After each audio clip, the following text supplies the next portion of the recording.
New location. Hi, what's going on? It has been a while, about over 4 months actually since I posted to this channel. In case you're wondering, this is the Movie Reviewers 100, a collaboration channel, or at least it used to be. It's been unused for a little while now. But I wanted to get back on here and start posting some more reviews for current in the theater type films. Because we're still getting comments on all our videos, we're still getting hits on our Facebook page and what have you, so clearly there's a few people out there that are still interested, and so these videos are for you. Yeah, like I said, I wanted to do more current stuff, and since we're about to get underway with the summer season, there's going to be a lot of stuff to take a look at. Can't promise that I'm going to see all the major ones, but I'm going to see the ones that interest me.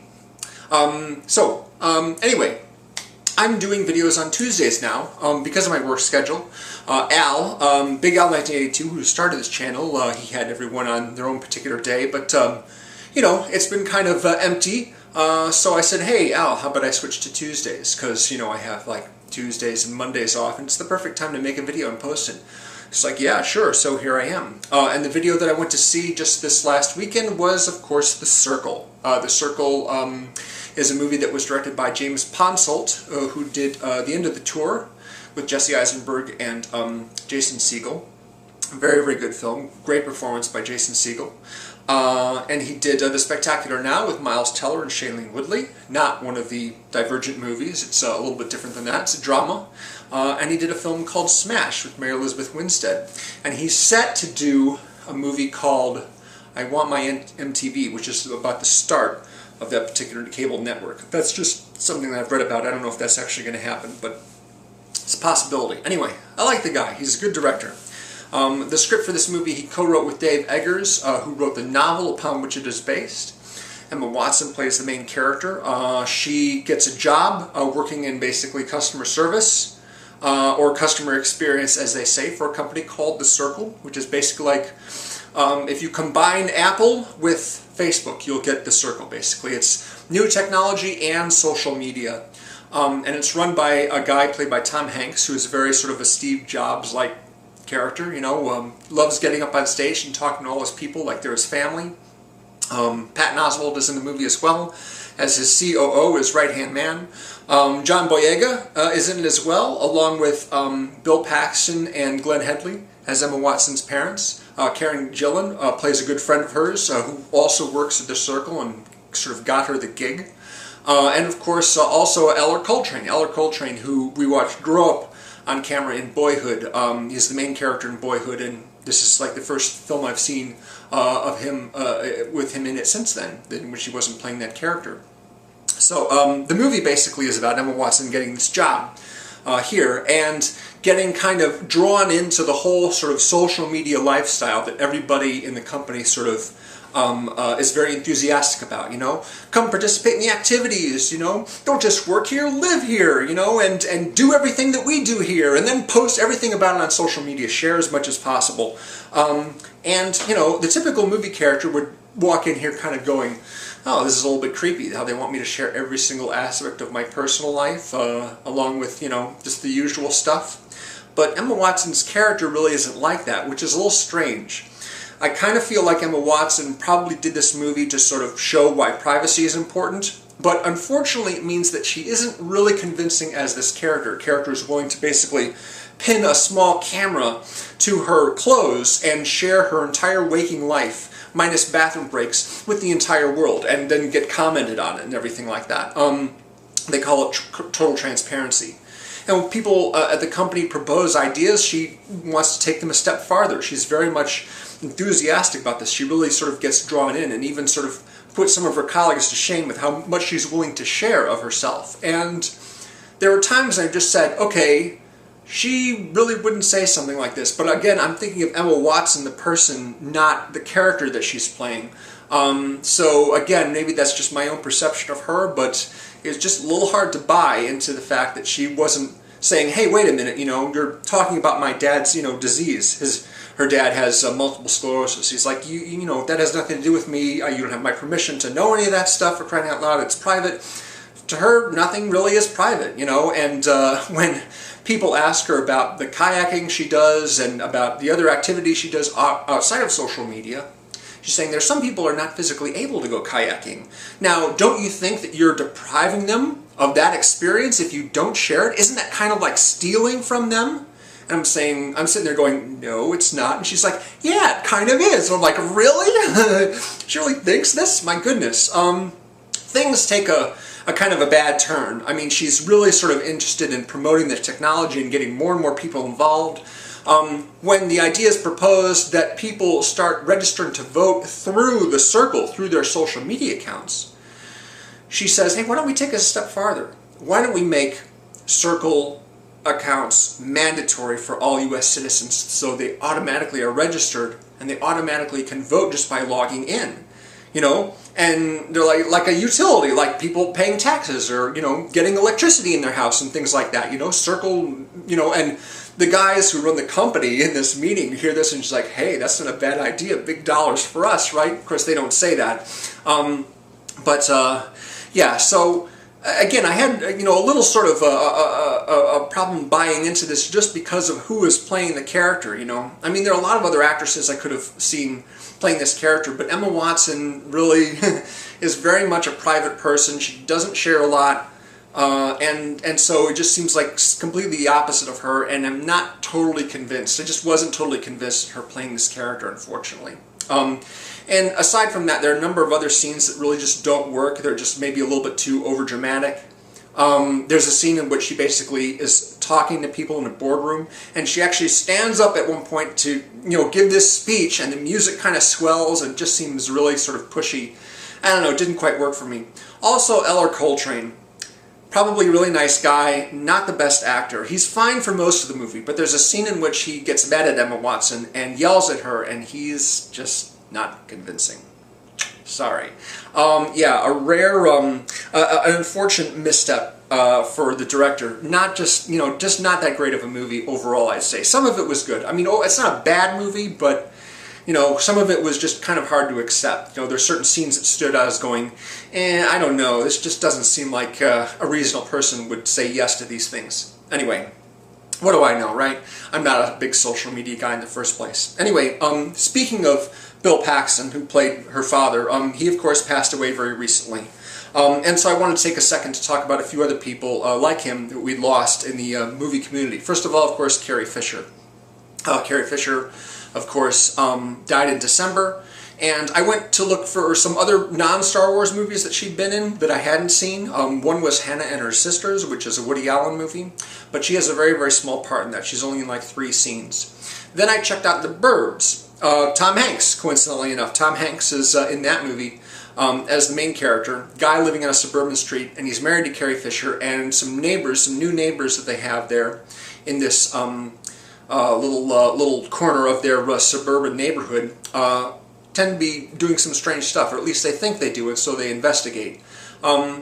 Carrie Fisher is the non-wacky character in the whole thing. She's the one who's actually got a good head on her shoulders and is telling people to just like calm down and not overreact and not get all crazy and suspicious and everything like that. But she does have one really good scene in which a bunch of the main characters, they talk their way into visiting their new neighbors and hanging out in their living room and making nice conversation while they kind of look around and, you know, look for anything suspicious. That's a pretty decent scene, but overall I wasn't that crazy about it, which is too bad because Joe Dante is the director of that movie and I really like him. This movie he made right after Inner Space. It came out 2 years after Inner Space, and there are a lot of actors from Inner Space in the movie. I'm a huge fan of Inner Space. Saw it 5 times in the theater. I was 14 at the time. So I'd say the one Carrie Fisher movie that I would certainly recommend as far as her non-Star Wars movies goes is When Harry Met Sally, which I'm sure all of you have seen already, but it's a really strong picture. Meg Ryan and Carrie Fisher are best friends, and Meg Ryan, of course, has this ongoing friendship with Billy Crystal, which they both insist is just a friendship, and they're not interested in dating each other. You know, they keep getting sort of thrown back together when their relationships don't work out. And Carrie Fisher, at one point, Meg Ryan says, hey, I want you to introduce you to my friend Harry, Billy Crystal's character. And Meg Ryan, and Billy Crystal says to his best friend, Bruno Kirby, hey, I want to introduce you to Sally, you know, a friend of mine. And so they all go to dinner together, and unfortunately for Harry and Sally, Bruno Kirby and Carrie Fisher end up hitting it off and having a really great relationship almost immediately, and Harry and Sally are sort of left out in the cold as singles again. I'm sure you know how this all turns out in the end, but yeah, it's a really, really good movie. Great dialogue. Yeah, one of the best romantic comedies ever made. Probably because one of the reasons why is they don't throw up a lot of artificial barriers and misunderstandings. It's all just basically about the communication and the relationship between those two. So it's a fine, fine film. Rob Reiner directed it, right, and Nora Ephron wrote the script. So, moving on to Bill Paxton. He, of course, is most well known, I think, for starring in Aliens with, Sigourney Weaver and Michael Biehn, and being the, game over man, all of his great lines and that. He's terrific in that movie. He also was the lead actor in a TV series on HBO called Big Love for several seasons. It's a great thing to watch him in if you like him. He is a polygamist, or as he likes to say, he believes in the principle of plural marriage. Plural marriage. He's a resident of Utah, and he has 3 wives, and they live in 3 houses that are right next to each other on their block. Jean Triplehorn, Jennifer Goodwin, and Chloe Sevigny. And so the whole dealing with the neighbors and suspicions about them and how their lifestyle clashes with other people, that's what the show is about. It's a good show. I've watched all the episodes. I'd also like to suggest checking out a movie from 1991 called One False Move. One of his best dramatic roles. He is a cop, basically, who's on the lookout for a gang of 3 criminals that committed a murder and might be heading to his town. Turns out he actually had a fling with one of them. Can't remember the name of the actress, but some of the other people in the movie, Michael Beach. Michael Beach is one of the people in the film as well. It's a good dramatic role from him.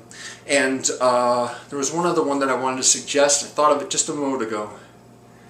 Yeah, sorry. Oh, Apollo 13, of course. Tom Hanks. He doesn't share any scenes with Tom Hanks in The Circle, but in Apollo 13, Tom Hanks and Kevin Bacon are the 3 astronauts that go up in the capsule that have all those problems. This is a Ron Howard film, of course, nominated for Best Picture.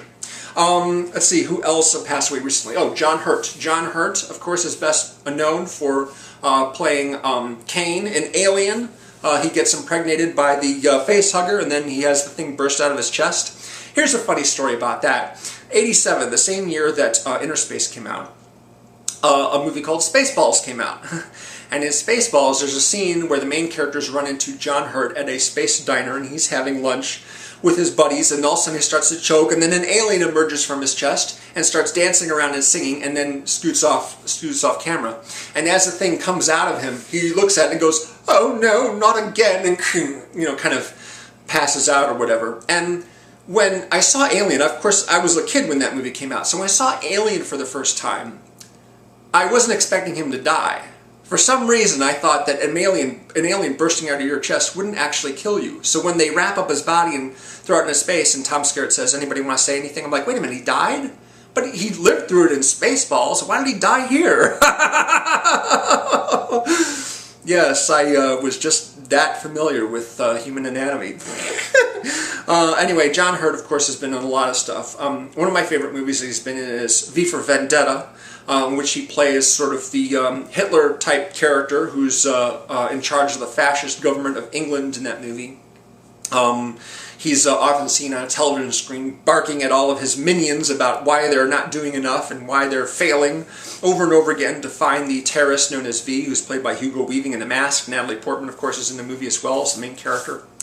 Also, I wanted to mention an 80s comedy called From the Hip. At least it starts off as a comedy. It's about a lawyer played by Judd Nelson who finagles his way into a partnership at a law firm by sort of cheating a little bit, collaborating with the attorney on the opposite side to make them both look good, give them all sorts of show-stopping, kind of big theatrical moments during the trial, and this nets him a partnership.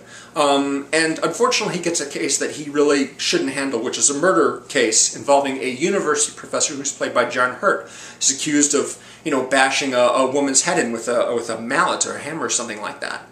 So John Hurt is his client, basically, and he's this incredibly sort of aloof, very you know, sort of haughty character who really thinks a great deal of himself. He's very, very smart and very well bred, as they say, and so Judd Nelson, he's, you know, trying all the tricks that he can, but he's really in over his head. And there's a scene in the movie where John Hurt talks about what it might be like to actually, you know, hit someone with a claw hammer and open up their skull and take a look at their brain on the inside. Of course, I would never do anything like that, he says, but just imagine what it must be like. And that really wigs Judd Nelson out and some of his colleagues quite a bit, so he really isn't sure whether or not this guy actually did it or not.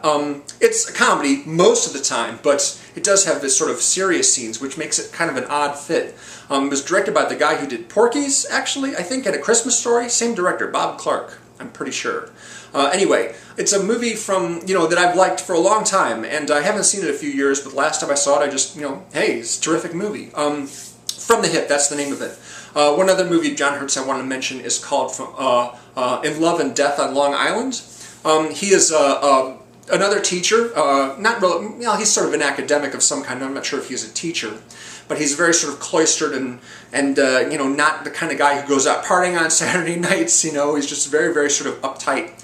And one day he accidentally walks into a movie theater and catches a Jason Priestley comedy and falls in love with Jason Priestley. Jason Priestley, of course, doesn't play himself. He plays a young actor who is in, you know, silly comedies. But he actually travels all the way to meet Jason Priestley in person and try and strike up kind of a personal relationship with him, which things don't go great. It's a really good film. It's an odd film. I can't remember the name of the director, but it's certainly interesting. It's different, that's for sure. So those are John Hurt movies I'd recommend. And finally, of course, very recently we had Jonathon Demme pass away. Jonathon Demme is best known, of course, for Silence of the Lambs and Philadelphia, which are both really good films. I especially really like Denzel Washington in Philadelphia, one of my favorite performances by him. He directed the Manchurian Candidate remake, also with Denzel Washington, Liev Schreiber, and Meryl Streep. That's a really sort of creepy, ominous movie.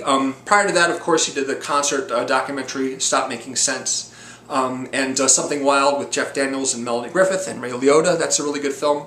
And if you haven't checked it out, most recently he did Rachel Getting Married. He's probably made at least one more movie since then, but I can't recall what it is. I certainly didn't see it, unfortunately.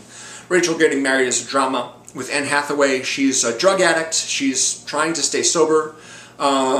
We find out basically that she accidentally got her little brother killed, and her parents have been, you know, sort of grieving that ever since. So she's really seen as kind of the person to cause trouble at family gatherings. And now her sister is getting married, and she is, you know, invited to be part of it despite her problems. It's a really, really good film. One of my favorites of that year. 2008, I think, is when it came out. So yes, it's Jonathon Demme. Yeah, that's the video for this week. I'm going to be seeing Guardians of the Galaxy this Saturday, so I will be reviewing Guardians of the Galaxy, Volume 2 of Guardians of the Galaxy for next Tuesday's review. I hope you'll tune in for this. Check the link below for our Facebook page if you haven't visited, and please subscribe if you hadn't. I'm going to be on this for a while by myself, it would seem, but I am planning on asking someone else to join in. We'll see about that. More updates as they warrant. Thanks again for watching very much. I'll see you again real soon. Bye.